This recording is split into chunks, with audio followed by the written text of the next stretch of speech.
మరొక బ్రేకింగ్ చూస్తున్న వాయువ్య బంగాళాఖాతంని ఆనుకుని ఉన్న పశ్చిమ మధ్య బంగాళాఖాతంలో దక్షిణ ఒడిశా ఉత్తరాంధ్ర తీరాల మీదుగా ఉపరితల ఆవర్తనం కొనసాగుతుందని ఐఎండీ తెలిపింది. దీని ప్రభావంతో తెలంగాణలో తేలికపాటి నుంచి మోస్తారు వర్షాలు కురిసే అవకాశం ఉందని వెల్లడించింది. ఇవాళ భద్రాద్రి కొత్తగూడెం, జయశంకర భూపాలపల్లి, కొమరంభీం ఆసిఫాబాద్, మహబూబాబాద్, మంచిర్యాల జిల్లాలో ఉరుముల మెరుపులతో కూడిన వర్షాలు అక్కడక్కడ కురిసే అవకాశం ఉందని తెలిపింది. అలాగే సెప్టెంబర్ 13వ తేదీన బంగాళాఖాతంలో మరొక అల్పపీడనం ఏర్పడే అవకాశం ఉందని ఐఎండీ అంచనా వేసింది.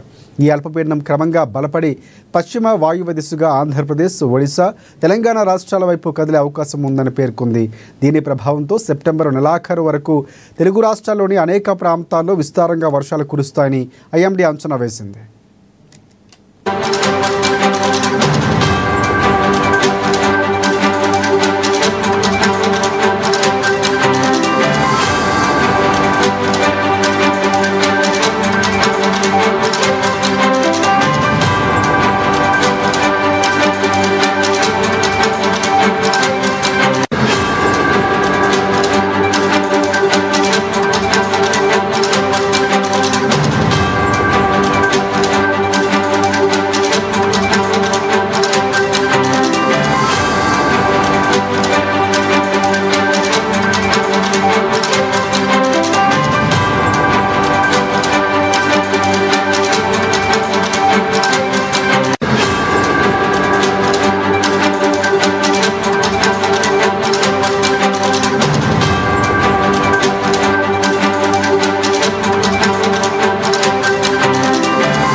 వాయువ్య బంగాళాఖాతంని ఆనుకుని ఉన్న పశ్చిమ మధ్య బంగాళాఖాతంలో దక్షిణ ఒడిశా, ఉత్తరాంధ్ర తీరాల మీదుగా ఉపరితల ఆవర్తనం కొనసాగుతుందని ఐఎండీ తెలిపింది.